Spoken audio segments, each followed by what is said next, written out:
The drive up the mountain road felt like stepping into another world. David's old Honda struggled with the steep, winding path that led to their new home, the engine working harder than it had in years. Tommy pressed his face against the passenger window, watching tall pine trees flash by like green walls on either side of the narrow dirt road. "Dad, are we almost there?" Tommy asked for the 10th time in the past hour. His excitement had been building since they loaded their few belongings into the car that morning.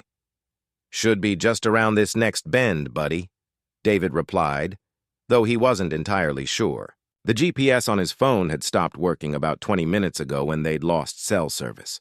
He was following Betty's handwritten directions now, scribbled on a piece of paper that was starting to feel damp from his sweating palms. When they finally rounded the last curve, both of them went quiet. There it was, their new home. The photos online hadn't done justice to just how rough the place looked in person. The cabin sat in a small clearing, surrounded by towering evergreen trees that seemed to lean in like curious giants.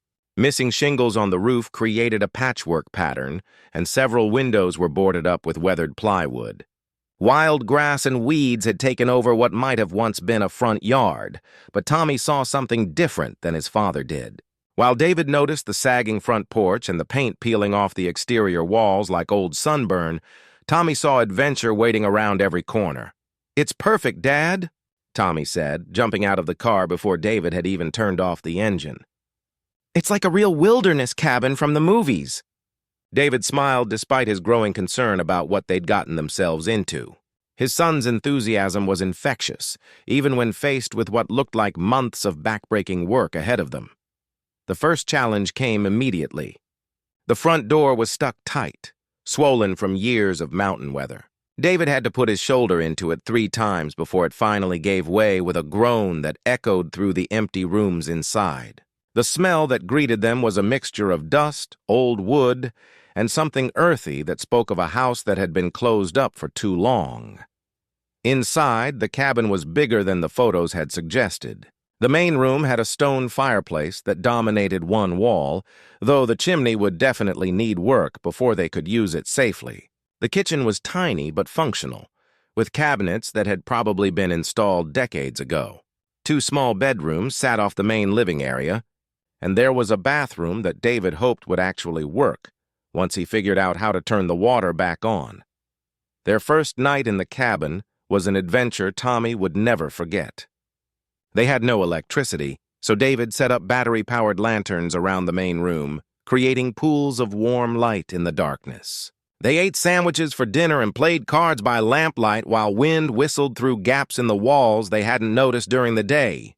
"This is the best fort ever," Tommy declared as he snuggled into his sleeping bag on an air mattress. They'd set up their temporary beds in the living room until David could make sure the bedrooms were safe and warm enough.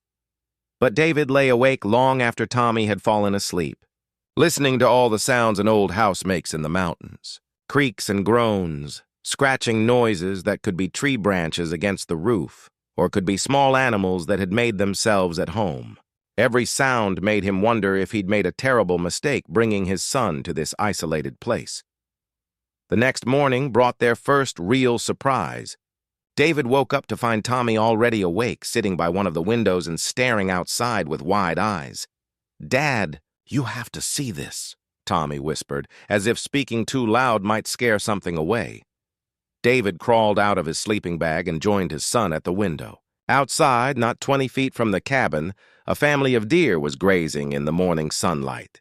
A mother and 2 young ones moving gracefully through the tall grass like they owned the place, which, David supposed, they probably had for the past few years. "They're beautiful," Tommy breathed, pressing his hands against the glass. That moment made all of David's worries from the night before seem smaller. When was the last time Tommy had seen anything like this living in their cramped Denver apartment? When was the last time either of them had woken up to something magical instead of traffic noise and neighbor arguments? The work began in earnest that first week. David took time off from the auto shop, using up vacation days he'd been saving for years. Every morning, he and Tommy would tackle a different project. The water pump in the basement needed attention first. They couldn't live without running water. David had learned basic plumbing over his years as a mechanic, And while this was different from fixing cars, the principles were similar. Find the problem, figure out what's broken, and fix it step by step. Tommy proved to be a surprisingly helpful assistant. The boy had always been curious about how things worked, and now he had unlimited opportunities to learn. He held flashlights while David worked on pipes, handed him tools, and asked endless questions about everything they were fixing. "Why did the old lady who lived here cover up these windows?" Tommy asked on their third day, looking at the plywood boards nailed over several openings. "Maybe she wanted privacy," David suggested, though he wondered the same thing. Or maybe the glass was broken and she couldn't afford to replace it. As they worked on removing the boards to let more light into the cabin, Tommy made his first real discovery. Behind one of the pieces of plywood, the glass was actually intact. But it was what Tommy noticed about the wall around the window that caught David's attention. "Dad, look at this," Tommy said, running his small fingers along the interior wall. "The paint here feels different." "Like it's really thick," David looked more closely. Tommy was right. The paint on this wall seemed much thicker than normal, almost like it had been painted over many times. And in some spots, especially near the corners, you could see hints of other colors underneath the white surface paint. "Probably just old paint jobs," David said, though something about it seemed odd. Maybe the previous owner liked to change colors a lot. But Tommy kept noticing things that David was too busy to pay attention to. While David focused on the big problems, getting the electricity working, fixing the leaky roof, replacing rotten floorboards, Tommy explored every inch of their new home with the thoroughness only an 8-year-old could manage. "The walls in my bedroom have thick paint, too," Tommy reported during lunch one day. They were sitting on the front porch eating peanut butter sandwiches and watching clouds drift over the mountain peaks. "And I think there are pictures under the paint." "Pictures?" David asked, only half listening as he studied his growing list of repairs that needed attention. "Yeah, like someone painted pictures on the walls and then painted over them with white paint. I can see little bits of colors in the corners where the white paint is chipping off." David made a mental note to look at what Tommy was talking about when he had more time. Right now, he was more concerned about the fact that the cabin's wiring looked like it hadn't been updated since the 1970s and half the outlets didn't work. Getting safe electricity throughout the house had to be his priority. The isolation took some getting used to for both of them. The nearest neighbor was over 2 miles away, and the closest town was a 30-minute drive down the mountain. David had to plan trips carefully. If they forgot something important like milk or bread, it wasn't a quick run to the corner store, but there were compensations for the isolation that neither of them had expected. The night sky up here was incredible, with more stars visible than Tommy had ever imagined possible. They could sit on the front porch after dark and hear nothing but wind in the trees and the occasional call of an owl. For David, who had spent years falling asleep to the sound of traffic and sirens, the quiet was almost overwhelming at first. Tommy adapted to their new life faster than David did. The boy seemed to thrive on having so much space to explore, so many new things to discover every day. He found animal tracks in the soft dirt around the cabin, identified different types of trees with a nature guide David had bought in town, and collected interesting rocks and pine cones like treasures. "I like it here. Dad," Tommy said one evening as they worked together to repair a section of the front porch, "it feels like we're the only people in the world sometimes." David understood what his son meant. There was something peaceful about being so far removed from the stress and noise of city life. No traffic, no angry neighbors, no constant worry about rent money. Just him and Tommy and this old cabin that was slowly becoming home. As their first week in the mountains came to an end, David felt something he hadn't experienced in years. Hope. Yes, the work was hard, and there were still dozens of problems to solve. But they were making progress every day, and more importantly, they were doing it together. Tommy was happier than David had seen him since before the divorce, and David was starting to believe that maybe this crazy decision to buy a rundown cabin in the middle of nowhere might actually work out. He had no idea that Tommy's observations about the painted-over walls would soon change their lives in ways neither of them could have imagined. Life has a funny way of pushing you to the edge before showing you a way out. For David Rodriguez, that edge came on a cold Tuesday morning in November when he opened his mailbox to find yet another late notice. This one was different, though. It was the final warning from his landlord. 30 days to pay up or get out. David stood there in the hallway of his small Denver apartment, holding the notice with hands that shook slightly from exhaustion. He'd been working double shifts at Murphy's Auto Repair for months, coming home covered in grease and motor oil, barely having energy to help his 8-year-old son Tommy with homework. The smell of engine fluid had become so much a part of him that Tommy once joked his dad smelled like a car instead of a person. The numbers just didn't add up anymore. Rent was $1,500 a month for their tiny 2-bedroom place, and that was considered cheap for Denver. After his wife Lisa left 2 years ago, saying she couldn't handle the stress of their financial struggles anymore, everything fell on David's shoulders. The divorce had been messy, expensive, and left him with custody of Tommy and a mountain of legal bills that seemed to grow every month like weeds in an abandoned lot. David worked 45 hours a week at the shop, sometimes more when old Murphy needed extra help. The pay wasn't terrible, $16 an hour, but it barely covered the basics. After rent, utilities, food, and Tommy's school supplies, there was maybe $50 left each month. That $50 had to cover everything else, clothes, any emergency that came up, and God forbid if Tommy got sick and needed medicine. Tommy never complained, though. That kid had more heart than most adults David knew. When other kids at school talked about their weekend trips or new video games, Tommy would just listen quietly and then come home to play with his collection of secondhand action figures. David's heart broke a little more each time he saw his son trying to be brave about their situation. The breaking point came when Tommy's teacher, Mrs. Patterson, pulled David aside after school one day. She was a kind woman in her 50s who had been teaching for decades and had seen it all. She spoke gently, but her words hit David like a punch to the stomach. "Tommy is a bright boy, but I'm worried about him," she said, adjusting her glasses. "He's been falling asleep in class lately, and when I asked him about it, he said he stays up worrying about you working so much. Kids shouldn't carry that kind of stress." David knew she was right. He'd noticed Tommy seemed more tired lately, more quiet than usual. The boy would sit by the window in the evenings, watching for David's beat-up Honda to pull into the parking lot. Sometimes David would catch Tommy counting the coins in their change jar, as if an 8-year-old could somehow solve their money problems with quarters and dimes. That night, after Tommy had gone to bed, David sat at their small kitchen table with a calculator and a pile of bills. No matter how he added and subtracted, borrowed from Peter to pay Paul, the math just wouldn't work. They were drowning, and he couldn't see a way out. Then came the call that changed everything. It was a Wednesday afternoon, and David was under the hood of a 2015 Camry when Murphy called him over to take a phone call. The voice on the other end belonged to a lawyer from Pueblo, a small town about 2 hours south of Denver. "Is this David Rodriguez, son of the late Elena Rodriguez?" the lawyer asked in that formal way lawyers have of talking. David's grandmother, Elena, had passed away 6 months earlier. She'd been 91 and had lived in the same small house in Pueblo for most of her life. David had loved visiting her as a kid, but work and life had gotten in the way, and he hadn't seen her much in her final years. He still felt guilty about that.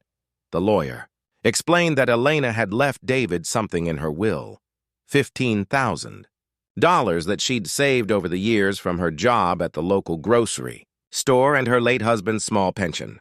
It wasn't a fortune, but to David it felt like winning the lottery. His first instinct was to use the money to catch up on bills, maybe get ahead on rent for a few months. But as he drove home that evening, something his grandmother used to say kept echoing in his mind. Sometimes you have to take a chance if you want things to change. That weekend, David started browsing real estate websites, not really expecting to find anything they could afford. Most houses in Colorado were way out of their price range, even with the inheritance. But then he found something strange, a listing for a cabin in the mountains about an hour west of Denver. The price was only $12,000. The photos on the website were awful. The place looked like it hadn't been lived in for decades. The roof was missing shingles. There were boards over some windows, and what little you could see of the interior looked rough. The listing description was honest about its condition. Fixer-upper in remote mountain location. Buyer assumes all responsibility for repairs and renovations. Property sold as is. David called the real estate agent, a woman named Betty who had been selling properties in the mountain communities for 30 years. Her voice carried the weight of someone who had seen every kind of real estate situation possible. "I'll be straight with you," Betty said when David asked about the cabin. "This place needs everything. I'm talking new roof, new plumbing, electrical work, and that's just to make it livable. Most people take one look and run the other way." But David wasn't most people.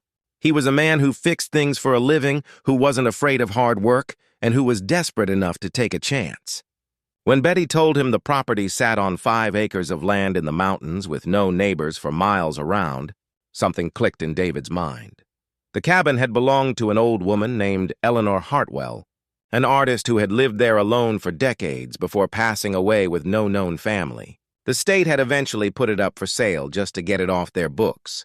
Betty explained that Eleanor had been something of a local legend, a painter who kept to herself and rarely came down from the mountain except for supplies. She was a strange one, Betty said. Friendly enough when you met her in town, but she valued her privacy up there. Hadn't been down the mountain in years before she passed. Place has been empty ever since. The more David thought about it, the more the idea made sense, even if it seemed crazy. The cabin might be run down, but it was theirs for $12,000. That would leave him $3,000 for immediate repairs and moving costs. No rent, no landlord, just him and Tommy in a place they could call home. When David broached the idea with Tommy, over dinner at their favorite cheap restaurant, a local diner that served huge portions for small prices, the boy's eyes lit up like Christmas. "Morning. You mean we'd live in the mountains, Dad? Like, really live there?" Tommy asked, bouncing slightly in his seat. "Would there be animals and trees and everything?" David couldn't help but smile at his son's excitement. "It wouldn't be easy, buddy. The place needs a lot of work, and we'd be pretty far from everything. No pizza delivery, no walking to the store when we need something," but Tommy was already sold. "I don't care about pizza delivery. We could have adventures every day." The innocence and optimism in his son's voice sealed the deal for David. Maybe this was exactly what they both needed. A fresh start. A place where they could build something together instead of just surviving paycheck to paycheck. 2 weeks later, David found himself signing papers at Betty's office, officially becoming the owner of a rundown cabin in the Colorado mountains. As he handed over the cashier's check for $12,000, Betty gave him one last piece of advice. "Take it slow up there," she said, shaking his hand. "That old place has been through a lot over the years. But if you're patient with it, it might surprise you." David had no idea how right she would turn out to be. 3 weeks into their new mountain life, David had fallen into a routine that felt both exhausting and oddly satisfying. Wake up at sunrise, make coffee on their small camping stove, check his list of repairs, and tackle whatever project seemed most urgent that day. The cabin was slowly transforming from a neglected relic into something that actually felt like home. Tommy had his own routine, too. While David worked on the bigger problems, the boy would disappear into different rooms of the cabin, exploring every corner with the intensity of a detective. He'd made friends with the family of deer that visited most mornings, named the squirrels that chattered at them from the trees, and created an impressive collection of mountain treasures, unusual rocks, interesting pieces of wood and feathers from various birds. But Tommy kept coming back to the walls. Something about them fascinated him in a way that David couldn't quite understand. "Dad, can I help you with the living room wall today?" Tommy asked over breakfast, which consisted of scrambled eggs cooked on their small propane camping stove. They'd finally gotten some electricity working, but David was still being careful about using too much power until he could upgrade the old electrical system. David looked up from his coffee, which tasted better than it had any right to in their current circumstances. "Maybe everything tasted better when you were drinking it while watching the sunrise over mountain peaks." "Which wall, buddy?" David asked, though he suspected he knew the answer. Tommy had been fixated on the main living room wall for days now, the big one by the fireplace. "I can see more colors showing through the white paint. and I think there's definitely something under there. Can we try to see what it is? David had been putting off looking at what Tommy was talking about. There were so many more pressing issues. The roof leak above the kitchen, the bathroom door that wouldn't close properly, the front steps that creaked ominously every time they walked on them. But Tommy had been so patient while David focused on the practical stuff, and the boy's curiosity deserved some attention. "All right," David said, finishing his coffee. "Let's take a look at your mystery wall." The wall Tommy was obsessed with was the largest in the living room, spanning almost the entire space between the fireplace and the kitchen doorway. In the morning light streaming through the windows they'd uncovered, David could see what his son was talking about. The white paint did look unusually thick, and in several places, especially near the corners and around the old light switches. There were tiny chips and scratches that revealed hints of other colors underneath. "See, Dad?" Tommy said, pointing to a spot near the baseboard where a small chip in the white paint showed what looked like a deep blue color beneath. "And there's green over here and some red by the window. I think someone painted a picture on this whole wall and then covered it up." David knelt down to look more closely at the spots Tommy was showing him. His son was right. This definitely wasn't just multiple coats of regular paint. The colors underneath looked rich and deliberate, not like someone had just changed the wall color a few times. "You know what, Tommy? I think you might be onto something here. Want to help me investigate?" Tommy's face lit up like Christmas morning. "Really? We can try to see what's under the paint?" David went to his toolbox and pulled out a small scraping tool he used for removing old gaskets from car engines. "We'll have to be really careful and go slow. If there is something under here, we don't want to damage it." They started in a corner where Tommy had noticed the most color bleeding through. David showed Tommy how to hold the scraper at the right angle and apply just enough pressure to remove the white paint without digging too deep. It was slow, careful work, but after about 10 minutes, they had cleared a small patch about the size of David's hand. What they revealed made both of them stop and stare. Under the white paint was part of what was clearly a professional painting. They could see a section of sky painted in blues so rich and deep they seemed to glow even in the dim light of the cabin. Wispy clouds drifted across this hidden sky, painted with such skill that they looked real enough to touch. "Dad," Tommy whispered, "this is amazing. It's like finding buried treasure, except it's not buried. It's right on our wall." David felt his heart start to beat faster. He'd seen enough car paint jobs to recognize quality work when he saw it, and this was something special. The brushwork was incredibly detailed, the colors layered in a way that created depth and movement. This wasn't some amateur's weekend project. This was the work of someone who really knew what they were doing.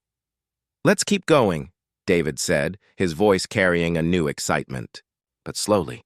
If this is what I think it might be, we need to be very, very careful."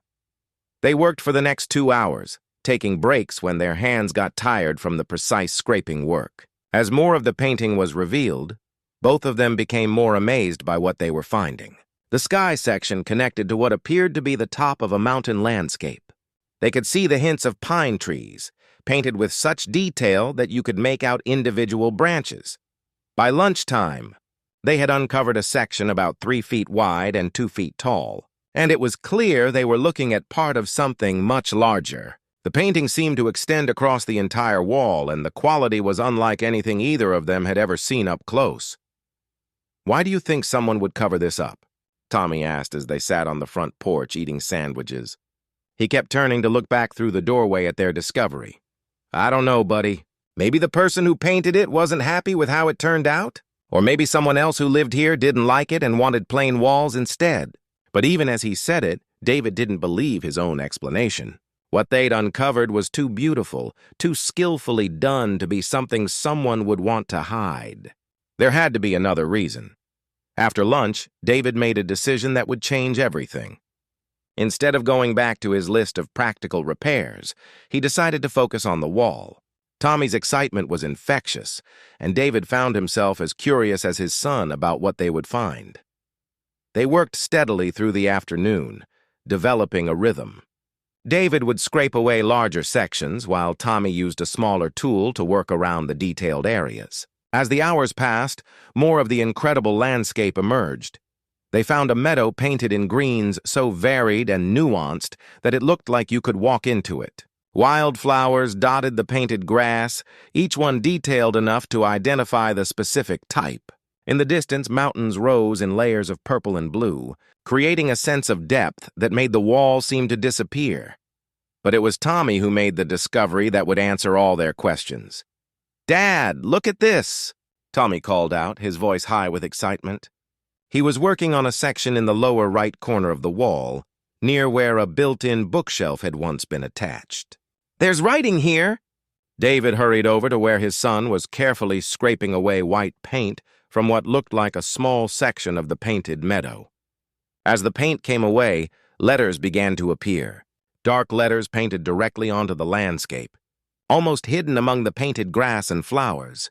First, they could make out what looked like EH. Then, as Tommy continued his careful work, more letters appeared. 1987. "It's a signature," David said quietly, his heart starting to race for a reason he couldn't quite name yet. EH 1987, the artists signed their work.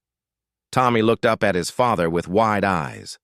"EH? Didn't Betty say the old lady who lived here was named Ellen or something?" David felt a chill run down his spine that had nothing to do with the mountain air. "Eleanor Hartwell. That's what Betty said her name was." They stared at each other for a moment, both understanding what this might mean. The previous owner of the cabin hadn't just been some reclusive old woman who happened to paint as a hobby. Eleanor Hartwell had been an artist, skilled enough to create something this beautiful. And for some reason, she had covered up her own work. "We have to see the rest of it," Tommy said, his voice filled with determination. "We have to uncover the whole painting." David nodded, feeling the same urgency his son was expressing. "Tomorrow, buddy. We'll start first thing tomorrow morning, and we won't stop until we can see what Eleanor Hartwell created on this wall." As the sun set behind the mountains that evening, David and Tommy sat on their front porch, planning their next day's work. Neither of them could have imagined when they moved to this isolated cabin that they would become treasure hunters, uncovering art that had been hidden for decades. David pulled out his phone and, in the one spot on the porch where they could get a weak cell signal, did a quick internet search for Eleanor Hartwell artist. What he found made him set the phone down with shaking hands. Eleanor Hartwell wasn't just any artist. She had been famous. The search results showed dozens of articles about her work, gallery exhibitions, and paintings that had sold for incredible amounts of money. But all the articles seemed to end in the early 1990s, when she had apparently disappeared from the art world entirely. David looked at his son, who was still staring through the doorway at their partially uncovered discovery, and realized their simple life in the mountains had just become very complicated. "Tommy," he said quietly, "I think we might have found something really special." Tommy turned to look at his father, his 8-year-old face serious in the fading light. "Like treasure special or just pretty special?" David looked back at his phone screen, at the search results showing Eleanor Hartwell paintings selling for hundreds of thousands of dollars, and then at the wall where they had barely begun to uncover what might be her final, secret masterpiece. "I think," David said slowly, "it might be both." David barely slept that night. Every time he closed his eyes, he saw those rich blues and greens they'd uncovered, and Eleanor Hartwell's signature hidden in the painted grass. He kept reaching for his phone to read more about the mysterious artist who had once lived in their cabin, but the weak cell signal made research frustratingly slow. What he had managed to learn was incredible and puzzling at the same time. Eleanor Hartwell had been a rising star in the art world during the 1980s. Her landscape paintings had been featured in galleries from Denver to New York, with some pieces selling for over $200,000. Art critics had called her work breathtakingly authentic and a window into the soul of the American wilderness. But then, in 1991, she had simply vanished from the art scene. No new exhibitions, no new paintings appearing in galleries, no interviews or public appearances. It was as if she had decided to disappear from the world entirely. Now David knew where she had gone. Up here, to this remote mountain cabin, where she had apparently continued painting in secret.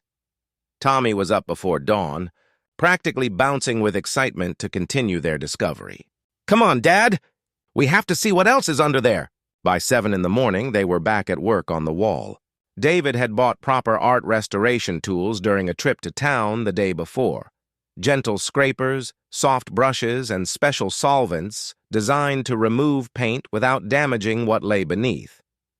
The hardware store owner had looked at him strangely when he'd asked for art restoration supplies. But David had just said he was working on an old painting he'd found. As they worked through the morning, the scope of Eleanor's hidden masterpiece became clear. The painting covered the entire wall, nearly 15 feet wide and 8 feet tall. It was a panoramic view of a mountain valley that looked remarkably similar to the view from their own cabin windows, but painted with an otherworldly beauty that made the real landscape seem pale by comparison. "Dad, look at this section," Tommy called out from where he was working near the fireplace. "There are animals in the painting." David moved over to see what his son had discovered. Hidden among the painted trees and meadows were dozens of wildlife figures, painted with such detail and realism that they seemed ready to move. A family of deer grazed in a distant meadow, bears could be spotted fishing in a painted stream, and eagles soared through the painted sky with wings spread wide. "It's like she painted every animal that lives up here," Tommy said in amazement. "And they all look so real." The more they uncovered, the more obvious it became that this wasn't just a painting, it was a masterpiece. Every square inch showed incredible skill and attention to detail. Eleanor had painted individual leaves on trees, reflections in water, even tiny wildflowers that most people would never notice unless they looked closely. But David was starting to worry about something else. If this painting was as valuable as he suspected it might be, they were in over their heads. They needed expert help, someone who could tell them what they'd actually found and what they should do about it. "Tommy, I think we need to get some professional advice about this," David said as they took a break for lunch. "What kind of professional?" Tommy asked, though he seemed reluctant to stop working on their discovery. "An art expert. Someone who knows about paintings and artists and can tell us if what we found is really as special as it seems." David spent the afternoon making phone calls from the one spot on, their property where his cell phone worked reliably. After being transferred from person to person, he finally reached Professor Janet Chen at the University of Colorado's Art History Department. She specialized in contemporary American landscape painting, and when David mentioned Eleanor Hartwell's name, there was a long pause on the other end of the line. "Did you say Eleanor Hartwell?" Professor Chen asked, her voice suddenly very interested. "Where did you find something with her signature?" David explained their situation carefully, not wanting to sound crazy. He told her about buying the cabin, about Tommy's curiosity regarding the painted-over walls, and about the signature they'd found. "Mr. Rodriguez," Professor Chen said when he finished, "I need to see this in person. Eleanor Hartwell is something of a holy grail in the art world. Her early paintings are incredibly valuable, but her later work has never been found. If what you're describing is authentic, it could be one of the most important art discoveries in decades." 3 days later, Professor Chen made the drive up to their mountain cabin. She was a small woman in her 50s with sharp eyes and an intensity that reminded David of Tommy when his son was focused on something that fascinated him. She carried several cases of equipment and spent the first hour just photographing the sections they had uncovered. "This is remarkable," she kept murmuring as she examined different parts of the painting. "The technique, the attention to detail, the use of color. This is definitely Eleanor's work, but it's unlike anything she ever showed publicly." Professor Chen explained that Eleanor's public paintings from the 1980s had been beautiful, but relatively traditional landscape work. This hidden painting showed a level of skill and artistic vision that was far beyond anything Eleanor had displayed in her earlier career. "It's as if she spent years developing her abilities in secret," Professor Chen said, stepping back to look at the wall as a whole. "This isn't just a painting. It's a window into a world that exists only in her imagination, but painted so realistically that it feels more real than reality itself." But the biggest revelation came when Professor Chen started examining other walls in the cabin. "Mr. Rodriguez." "Tommy," she said, her voice barely containing her excitement. I think you need to check the paint on all the other walls in this house. If Eleanor covered up one masterpiece, she might have covered up more. The next few days turned into the most exciting treasure hunt either David or Tommy had ever imagined. Armed with proper tools and Professor Chen's guidance, they began carefully removing paint from walls throughout the cabin. And what they found was beyond anything they could have dreamed. Every room in the cabin contained hidden paintings. The kitchen walls revealed a series of intimate still life paintings, featuring mountain wildflowers and forest scenes. Tommy's bedroom walls showed a magical nighttime forest scene, complete with owls perched in moonlit trees and a family of foxes playing in a meadow under starlight. David's bedroom contained perhaps the most stunning discovery of all, a painting of the aurora borealis dancing over the same mountain peaks they could see from their windows. Professor Chen explained that aurora displays were extremely rare at their altitude, but Eleanor had painted them as if she had witnessed such a sight herself. She turned this entire cabin into a gallery, Professor Chen said in amazement, as they stood in the main room, surrounded by partially uncovered masterpieces. But instead of displaying her work, she hid it all away. I've never seen anything like this. The bathroom even contained art, a small but exquisite painting of a mountain stream with such realistic water that it looked like it was actually flowing down the wall. As they worked to uncover more of the hidden paintings, Professor Chen made another discovery that would prove crucial. In Eleanor's bedroom, behind what appeared to be a section of painted forest, they found Eleanor's signature repeated multiple times, along with dates ranging from 1991 to 2003. She was working on these for over a decade, Professor Chen explained. This represents Eleanor Hartwell's entire later career, work that the art world assumed was lost forever. These paintings show an evolution in her style that's absolutely unprecedented. But perhaps the most emotional discovery came when they found Eleanor's artist statement, painted in tiny letters along the bottom edge of the main living room masterpiece. Tommy was the one who spotted it, hidden among the painted grass of the meadow. The statement read, "For those who find beauty in hidden places and know that the most precious treasures are often the ones we keep closest to our hearts." E.H. 2003. It's like she knew someone would find these someday, Tommy said quietly, running his fingers gently over the painted words. Professor Chen spent hours documenting everything they found, taking photographs and making detailed notes. When she finally sat down with David and Tommy to explain what they had discovered, her expression was one of barely contained amazement. "What you have here," she said slowly, "is Eleanor Hartwell's complete hidden collection. Based on my preliminary assessment and considering the rarity and quality of this work, this collection could be worth anywhere from $40 to $60 million. David felt the world spin around him for a moment. Tommy's eyes went wide, and he looked at his father with an expression that seemed to say, "Did she just say million?" "But more than the money," Professor Chen continued, "this is one of the most important art discoveries of the 21st century. Eleanor Hartwell didn't disappear from the art world. She transformed it in secret, creating work that represents a completely new level of artistic achievement." As Professor Chen packed up her equipment to head back down the mountain, she left David and Tommy with instructions for preserving the paintings and contact information for art authentication experts and auction houses. "Take your time deciding what to do," she advised. "This discovery will change your lives, but make sure the changes are ones you actually want."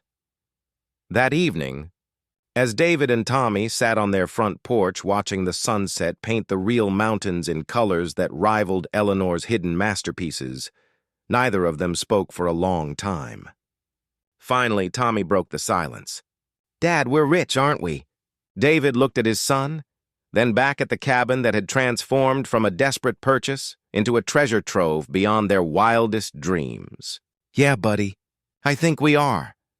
But as he said it, David realized that the most valuable thing they'd found wasn't the paintings at all. It was this new life they'd built together, this place where an 8-year-old boy's curiosity had unlocked secrets that had been hidden for decades.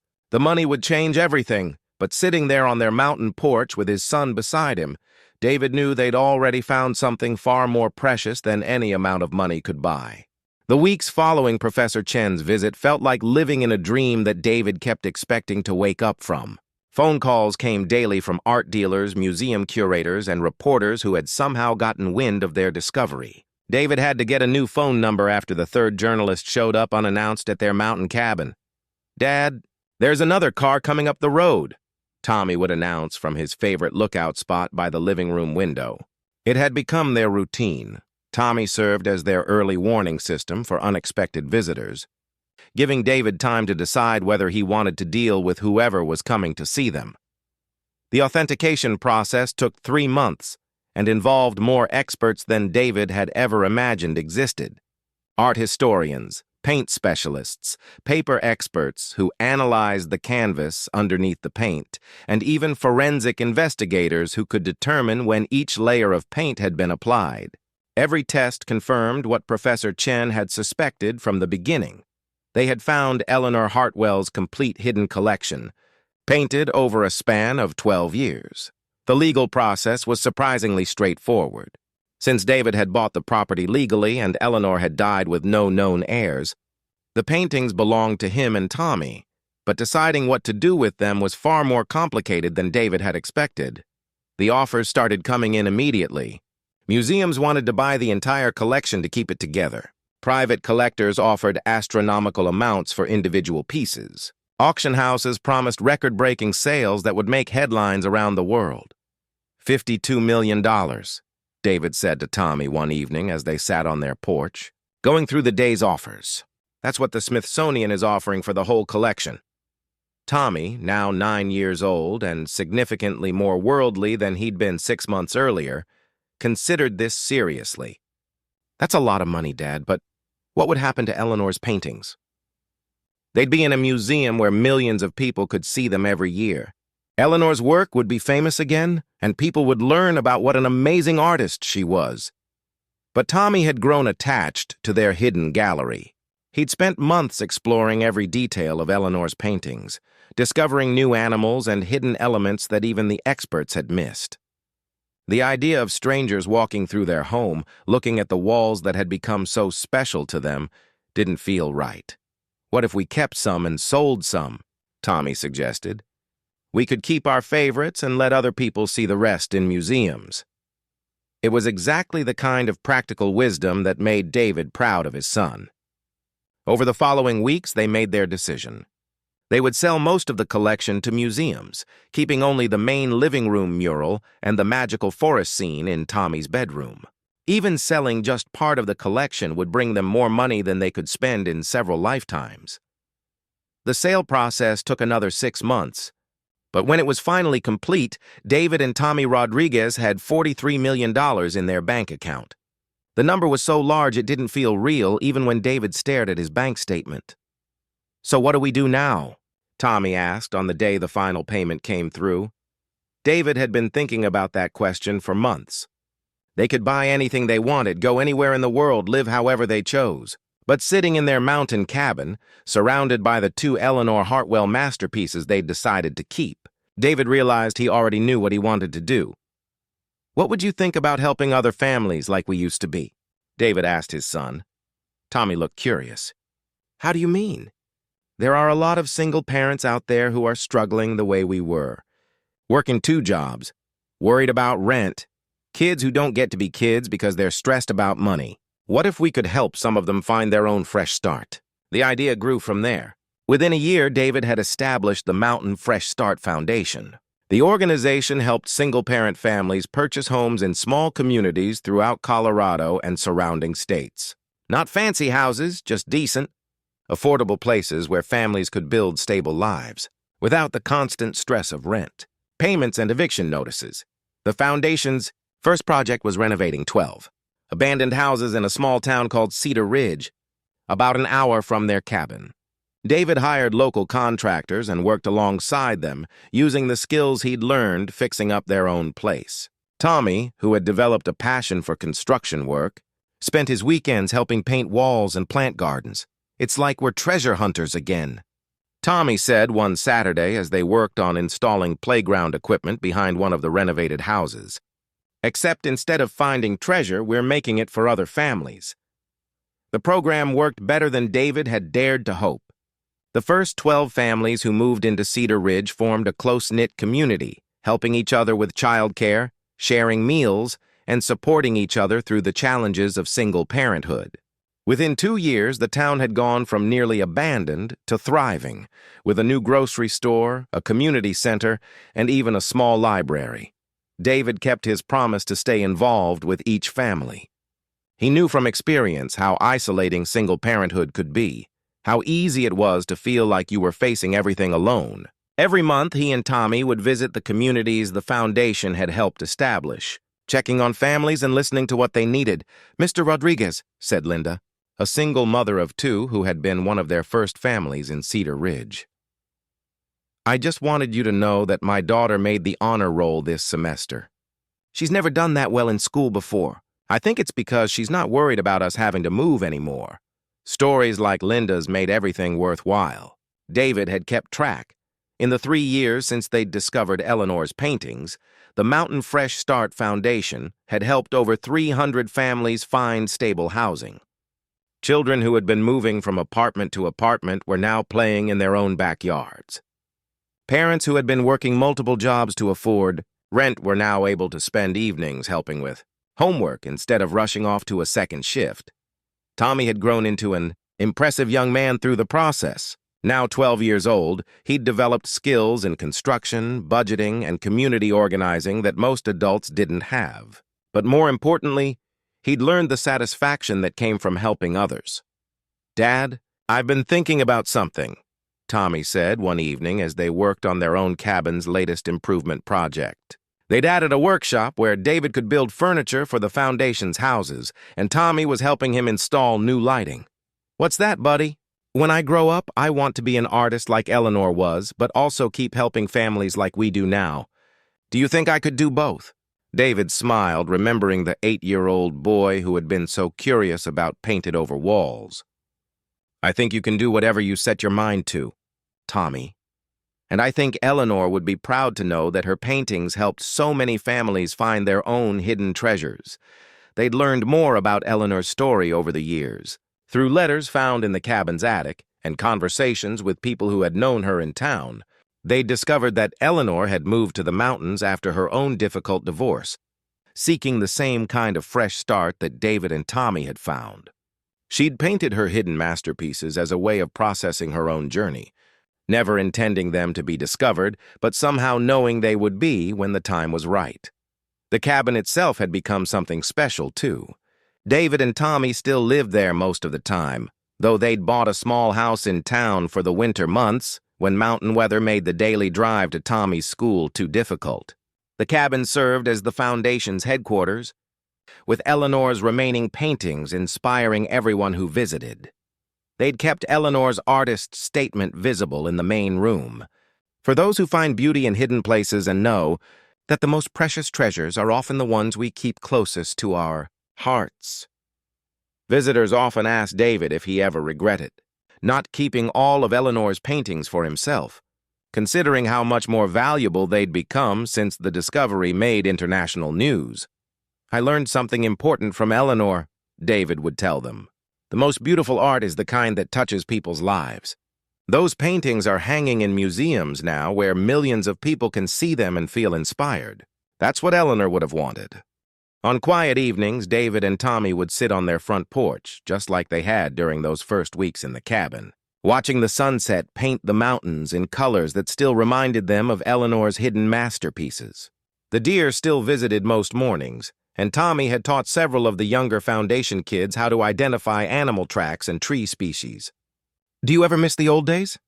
David asked Tommy one evening as they watched stars appear in the clear mountain sky. "When it was just us figuring out how to fix up this old place?" Tommy considered the question seriously, the way he approached most things these days. "I miss some parts of it. It was exciting, not knowing what we'd find next. But I like what we're doing now, too.